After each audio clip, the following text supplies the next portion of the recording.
Good evening, I'm Alice Davis. And I'm Steve Hammond. Welcome to WBOC News at 6. Topping our news tonight, this week, we're looking back on the tragic death of Sarah Foxwell a year ago and to the good that's happened to our community since then. 11-year-old Sarah went missing while wearing a pink John Deere shirt and pajama pants with Christmas trees on them. She was found dead on Christmas Day. WBOC's Co-Im sat down with Sarah's mom on what's been a tough time for the family. Sarah Foxwell would have turned 12 this year. As the anniversary of her death nears, it's going to be a difficult Christmas, perhaps most difficult for none other than Jennifer Foxwell. And she's right in the middle. Dragonflies, butterflies, and high-heel shoes. These were some of Sarah's favorite things. I think she probably would have been angry if I didn't go ahead and go on with Christmas. Jennifer Foxwell started a scrapbook in memory of her daughter. It's hard to work on it. She says she's still in disbelief about her daughter's death. She still cries every day and broke down in the middle of our interview.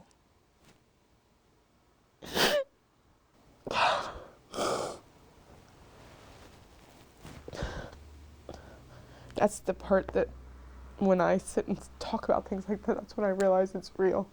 She's really never gonna come home. She appreciates everyone who came out in search of Sarah last Christmas. Thank you for helping to give my family a little bit of closure and bringing her home so we could lay her to rest.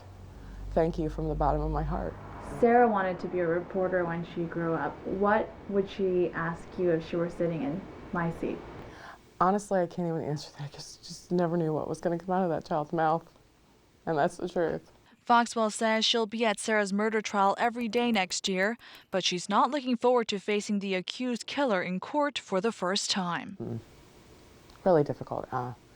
Trying to keep a smile on my face and move forward. We got so much more to go through still, and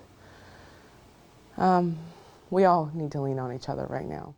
She says Sarah would have wanted her to stay strong. Sarah was not living with her mother at the time. Jennifer Foxwell believes she made the best decision to leave Sarah in her aunt's care.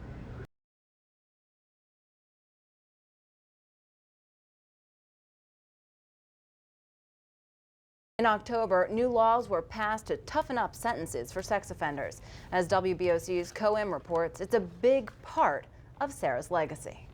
Sarah's mother, Jennifer Foxwell, went up to Annapolis on a crusade. As lawmakers tell us, the legislation helps it make it more difficult for sex offenders to commit crimes in the future. In Annapolis, each session brings new challenges, sometimes bringing change to the way Maryland operates. The Eastern Shore has a voice in longtime Delegate Norm Conway. I'm the only chairman for the rural areas of Maryland. The chairman of the Appropriations Committee says significant laws were drawn up because of the tragic, high-profile case of Sarah Foxwell's murder last Christmas in Wicomico County. I think it brought it into focus, and as we started looking at the procedures that were in place, I think it became apparent that there were a number of steps that should be taken to improve that. Delegate Conway wrote and co-sponsored several bills which passed, including a mandatory 15-year prison sentence for those who commit more serious sex offense or rape against a child. The old law only mandated 5 years. Those convicted of a first-degree sexual offense or rape must serve a minimum of 25 years with no chance of parole. There's also lifetime supervision for violent and repeat offenders. And keeping Sarah's accused murderer, a registered sex offender, in mind. Now, in some cases, a commissioner will preside over a sex offender's hearing instead of a judge, with the records of those offenders more clearly marked. Delegate Norm Conway. But Conway's push for the death penalty for sex offenders did not follow through after a lengthy debate this past year. He still thinks key technological evidence should be used to convict a criminal. In the hearing, there was unbelievable discussion about what includes or what scientific evidence includes. Some say these bills are not enough. How do you feel about that? I'm not sure that you ever get to a point where in everyone's eyes it's going to be strong enough. I'm very pleased with the fact that even after all of this was over, we were able to come up with a plan for funding the child advocacy centers for every county in the state. I think that's a significant step. It's something that should have been in place much earlier. Part of the legislative package, an update to the sex offender registry, which makes it easier for law enforcement to monitor those who commit crimes against children.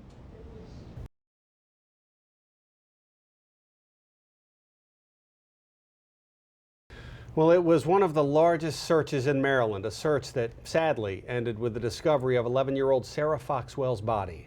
In tonight's installment of Sarah's Legacy, WBOC's Co-Am introduces us to a new police partner who's named after Sarah. Thousands poured into Shorebird Stadium in the early morning hours of last Christmas to help cover ground. We recently met Sarah the Bloodhound, who's now with Maryland State Police, for her sense of smell, trailing ability, and the power to continue Sarah's legacy. Ricky, come here. When the Amber Alert for Sarah Foxwell went off just days before Christmas, Maryland State Police troopers and their bloodhounds were called in immediately. Does your heart ever drop whenever you get a call for that? Absolutely. But it's work. You've got to do it, and you put those feelings aside and go do your job. Trooper First Class Scott Zink covered all kinds of terrain in the bitter cold. Sergeant Eric Fogel came in from Special Operations in Jessup to help manage search teams. They're usually the first thing that we call when we have a search operation anywhere in Maryland, whenever someone goes missing. Sergeant Fogel lost his bloodhound Christopher this year to cancer. Now he's starting over with one of the newest additions to the force. Sarah, come on. Sarah!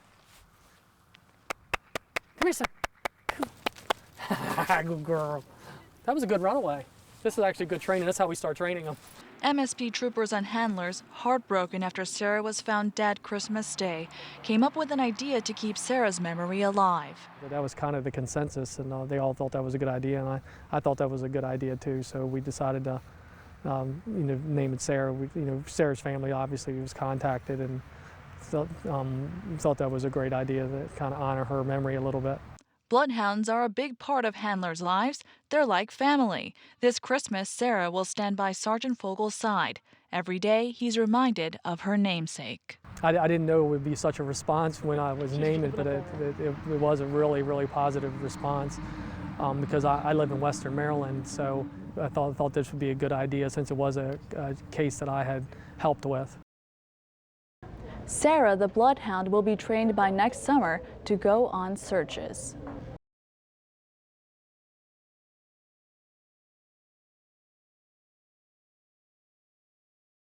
Well, this year, the Child Advocacy Center in Wicomico County marked its 10-year anniversary. They also renamed the center Sarah's House in honor of little Sarah Foxwell. WBOC's Co-Am tells us how authorities hope it will remain a haven for those who suffer abuse. Officials say our Bless Our Children special earlier this year may have heightened awareness with child abuse. They saw an increase of reported cases this year. This quilt lies in Sarah's house, made by children who received treatment for abuse at the renamed Wicomico County Child Advocacy Center. After Sarah Foxwell's murder last year, advocates say there was heightened awareness about those who may be around to hurt young ones. People are thinking if there's some doubt, it's better to be safe and to keep children safe by making a report. So the number of reports is certainly higher than it has been in the past. It's not something to be proud of. The Lower Shore has some of the highest cases of child abuse. This year, the downturn in the economy didn't help.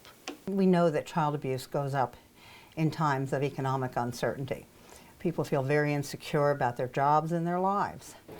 Law enforcement who oversee investigations say the spike earlier this year has plateaued. It's difficult to listen to, but we have to focus on what we need to do with our job. They suspect more people in the community may have spoken up early on, shaken by Sarah's disappearance and death.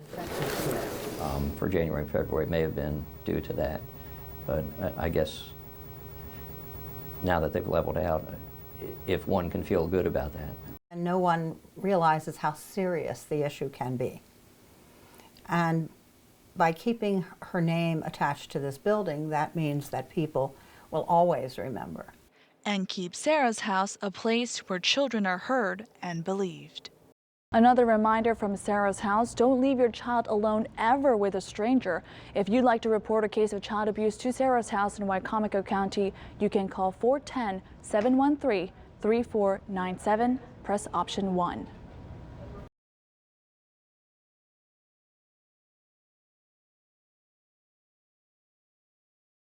On April, Thomas Leggs will stand trial for kidnapping, murder, and rape of 11-year-old Sarah Foxwell.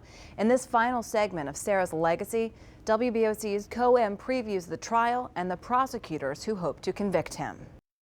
This past election year, Matt Massarello ran on the platform for the Wicomico County State's Attorney's race, saying he would continue the pursuit of the death penalty against Thomas Leggs. He also plans on keeping his predecessor around when he takes the oath as the new attorney. It's a bit hectic at the state's attorney's office in downtown Salisbury. For now, there are two attorneys, sort of. Longtime lawyer Davis Ruark was ousted by newcomer Matt Massarello, who was deputized early ahead of a big trial. They're both under a cease and desist order in regards to the case, State of Maryland v. Thomas Leggs Jr., for the alleged murder of then 11-year-old Sarah Foxwell last December. Here's what we do know. So far, Leggs is charged with murder, sex offense, and kidnapping. The 31-year-old man was formally notified in March that Ruark is seeking the death penalty. His successor will not only continue along the same path, he's hired Ruark to stay on as lead counsel. One of the attorneys for Leggs told a Wicomico County judge the trial needs to be moved off the Eastern Shore. Public Defender Katie O'Donnell also asked it not be held in Baltimore County. So in April, the fate of this death penalty case will be heard and decided in Cecil County. The trial already is in the discovery phase when evidence is being introduced. More hearings are scheduled as the office goes through transition. According to court documents from last year, Leggs knew Sarah's family kept a spare key under a pot outside the house. Leggs dated Sarah's aunt for a short time but then broke off contact. Charging docs show a young family member witnessed Tommy leaving the house with Sarah. When police searched Leggs' pickup truck, they found a green toothbrush similar to the one missing from the house. In documents, Leggs admits to driving the truck the day after Sarah disappeared. A public defender for Leggs has said his client denies any involvement in the crime, something the Wicomico County State's Attorney's Office hopes to prove otherwise. The incoming state's attorney has promised to crack down on crime. He's starting with a heavy load. Davis and I are committed to the citizens of Wicomico County to ensure that justice is done, that all victims have a voice, and that the public is protected through vigorous prosecution of all cases. Sarah's photo will hang in his new office and will remain there as a reminder of the work he'd like to achieve for the unforeseen future. Massarello will be sworn in January 3rd as the new state's attorney in Wicomico County.